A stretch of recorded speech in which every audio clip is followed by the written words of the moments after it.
Good morning बच्चों, welcome to the class. In class 11th physics, in the previous class we have understood about the addition or subtraction of the vectors, magnitude of the vectors, that is modulus of the vector you can say, and also the unit vector and different other terms you can say. In the today class we are going to study about scalar product of vector quantities. हम लोग vector scalar पढ़ रहे थे, उसी में आज हम लोग लेक्चर को आगे प्रोसीड करते हुए ये बात समझेंगे कि तो अगर वेक्टर क्वांटिटीज़ हैं उनका स्केलर प्रोडक्ट क्या होता है, यानी कि डॉट प्रोडक्ट क्या चीज़ होती है. क्या बोलेंगे इसी को बेटा हम लोग बोलते हैं dot product. Either we will say scalar product और we will say dot product, both are the same thing. Dot product of the vectors और the scalar product of the vector. Vector का ही डॉट प्रोडक्ट कर रहे हैं और vector का ही डॉट प्रोडक्ट क्रॉस प्रोडक्ट भी करना होगा इसके बाद, जिसे हम लोग वेक्टर का वेक्टर प्रोडक्ट बोलेंगे. The vector product of the vectors that will be called as. Now let us suppose that there is a vector A and represented by a x i cap plus a y plus बेटा a y j cap plus a z k cap, and again there is a vector that is vector b x I cap, b y j cap and b z k cap. So the question is हमें निकालना है इस time पे अभी कि क्या होगा a dot b. हमेशा डॉट बोला मैंने ना कि क्या करेंगे a डॉट b. स्टूडेंट्स आप हो सकता है पूछ रहे हो कि अगर मैंने एडिशन ऑफ द वेक्टर कराया तो अभी ट्रायंगल लॉ एडिशन जिसको आप बोलोगे, ठीक है, और पैरेललोग्राम का एडिशन भी है, वो क्यों नहीं बताया है. वो बेटा इस वेक्टर के डॉट प्रोडक्ट और स्केलर प्रोडक्ट खत्म होने के बाद, मैं उसके बाद के लेक्चर में आपको बताऊंगा. तो आज के लेक्चर में हम लोग स्केलर प्रोडक्ट और डॉट प्रोडक्ट के ऊपर पहले समझेंगे, जिसको आप कह रहे हो अभी. तो ए डॉट बी निकालना है, इसे ए डॉट बी कहा गया है. यहाँ डॉट लगा है बच्चों, ध्यान रखिएगा, डॉट लगाया है. एक अभी आएगा क्रॉस लगा करके. अभी मैं पढ़ रहा हूँ ए डॉट बी, अभी फिर इसके बाद जब पढ़ाएंगे तो पढ़ेंगे a cross b. Both are different thing. इसका रिजल्ट क्या होगा, वो हमेशा स्केलर होगा, वो हमेशा स्केलर क्वांटिटी होगी. That is the scalar product of two vector is always a scalar quantity. And now there is a second thing that is a cross b. दो वेक्टर का क्रॉस प्रोडक्ट कर रहे हैं हम लोग, तो cross product of the two vectors is again a vector quantity. उन्हें क्या बोलाना है हम लोगों को, वेक्टर क्वांटिटी बोलना है. तो स्टूडेंट्स हमें ए डॉट बी करना है. ए की वैल्यू हमारे पास में है ए x i cap plus a y j cap plus A Z के कैप. इसी में डॉट कर देना है B x i cap B y j cap plus B z के कैप. ये हमें सीखना है बच्चों. इम्पॉर्टेंट मैंने आपको पहले ही बोला है, अभी बताया है. सिंपल यहाँ एक लॉजिक समझना है जो हम लोगों को, वो ये है कि डॉट प्रोडक्ट में का मायने क्या होता होगा. समझिए बेटा, एक सिंपल सी बात ये है कि पहले जो कैप वाले टर्म्स है उनका डॉट करना सीखते हैं पहले. तो जैसे कभी मैं आपके सामने लिखूँगा ए डॉट बी, तो पहले उसके बीच का फॉर्मूला होता है ए बी कॉस थीटा. याद रखेंगे ये बात. वेयर वेक्टर ए का मॉडुलस जो है वो ए कहलाएगा, वेक्टर बी का मॉडुलस जो होगा वो बी कहलाएगा. वेक्टर ए का ए, वेक्टर बी का बी, यानी कि A and B are the magnitude of the vector A and vector B. And theta is an angle between the vectors. Theta is angle between vectors. जो angles बने होंगे ए और B vector के बीच के, उनके बीच का एंगल ही दिखाना होगा थीटा के थ्रू. चलिए अब हम बात करते हैं, अगर हमारे इसको भी यहीं रोके हुए हैं क्वेश्चन नंबर 1 मान करके. अभी हम बात करते हैं इस बारे में कि अगर मेरे पास में आई डॉट आई करना हो, जे डॉट जे करना हो, या फिर के डॉट के करना हो, तो क्या लॉजिक हमारे सामने है. समझना ये है बेटा, अगर आई डॉट आई करना है तो कितना आसान है. इस फॉर्मूले के थ्रू आप देखिए, आपके पास है आई कैप का मॉडुलस, फिर से आई कैप का modulus, I am using this formula, and cos theta. आप बताइए, दो वेक्टर्स थे, मैंने आपको पहले ही बताया है. यहाँ पे है एक्स एक्सिस, यहाँ है वाई एक्सिस और ऊपर वाला है जेड एक्सिस. एक्स एक्सिस के लॉन्ग यूनिट वेक्टर है आई कैप, वाई एक्सिस के लॉन्ग जे कैप और जेड एक्सिस के लॉन्ग है के कैप.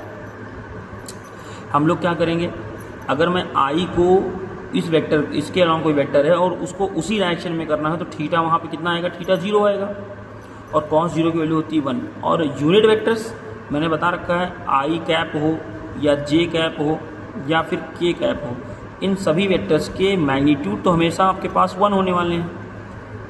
तो बेटा हम क्यों ना इन सभी वैल्यू को उठा के यहाँ पुट कर दें। तो जैसे आई कैप का मैग्नीट्यूड 1 है और फिर कॉस 0 की वैल्यू भी 1 है, so answer is going to be 1। तो कभी भी आई डॉट आई करेंगे तो हमेशा 1 आएगा, ऐसे ही जे डॉट जे करेंगे तो 1 आएगा और के डॉट के करेंगे तो वो भी 1 होने वाला है। यू में चेक इट, अगर आप यहाँ पे करना चाहते हैं तो जे डॉट जे मतलब मॉड ऑफ जे इंटू में cos 0, again the result is going to be 1।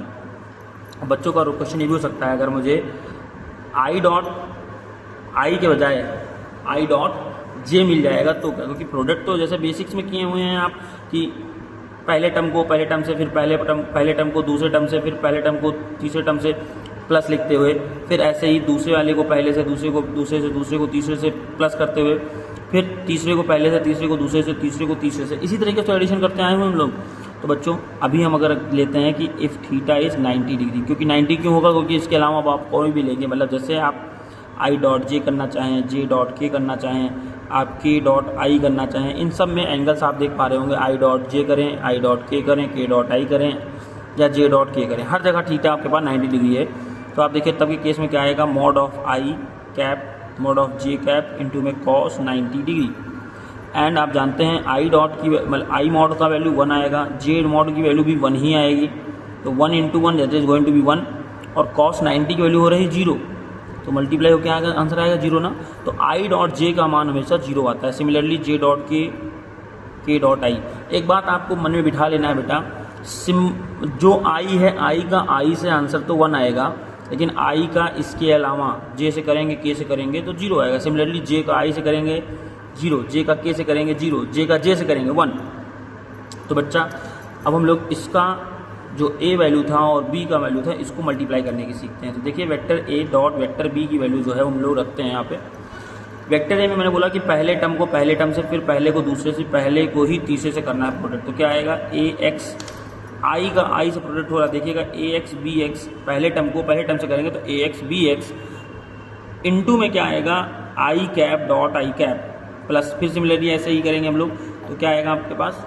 तो आप देख पा रहे होंगे मैंने अभी पहले टर्म को पूरे तीनों टर्म से मल्टीप्लाई कर दिया, पहले इस सिंगल वाले टर्म को इस पूरे फंक्शन से मल्टीप्लाई किया है ब्रैकेट के अंदर लिखी हुई चीज़ को, तो रिजल्ट हो रहा है सिमिलरली।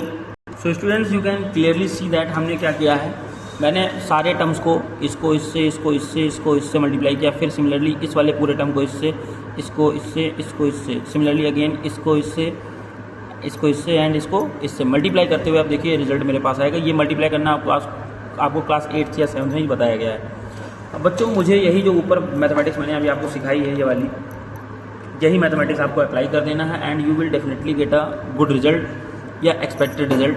तो क्या आने वाला है आप देखिएगा, ए डॉट बी हम लोग कर रहे थे, मैंने आपसे पहले बोला कि आपको समझने की ज़रूरत है। ये देखिए यहाँ पे आई डॉट जे लिखा है, this term is going to be 0, I dot K लिखा है, this term is going to be 0, ऐसे जे डॉट आई लिखा है, this term is going to be 0। J dot J की वैल्यू 1 होगी तो उसको रोक रखे हैं, ये टर्म हो जाएगा 0, ये टर्म हो जाएगा 0, जे के डॉट जे भी हो जाएगा 0।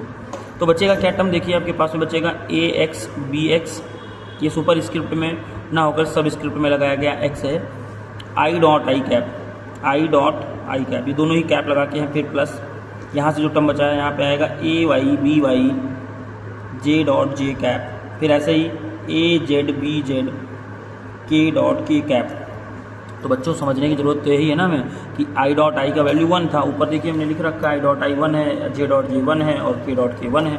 तो ए वेक्टर डॉट वी वेक्टर की वैल्यू आपके पास में आ रही है ए x B x plus a y b Y और ए जेड बी जेड। अब बच्चों एक बात समझने की ज़रूरत है कि जब भी कभी पेपर में क्वेश्चन आता है तो हमें डायरेक्ट ये सब करना नहीं होगा, मतलब इतना बवाल नहीं करना है, हम लोग डायरेक्ट अप्लाई करेंगे कि we have 2 vectors that is vector A and vector B.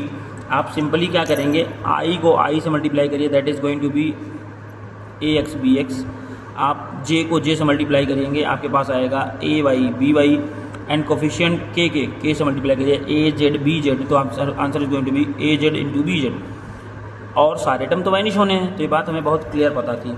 Similarly आप चाहते हैं और कोई बात पता करना तो मॉड ऑफ ए की वैल्यू आपके पास अंडर रूट में ax² plus ay² plus az² होती है।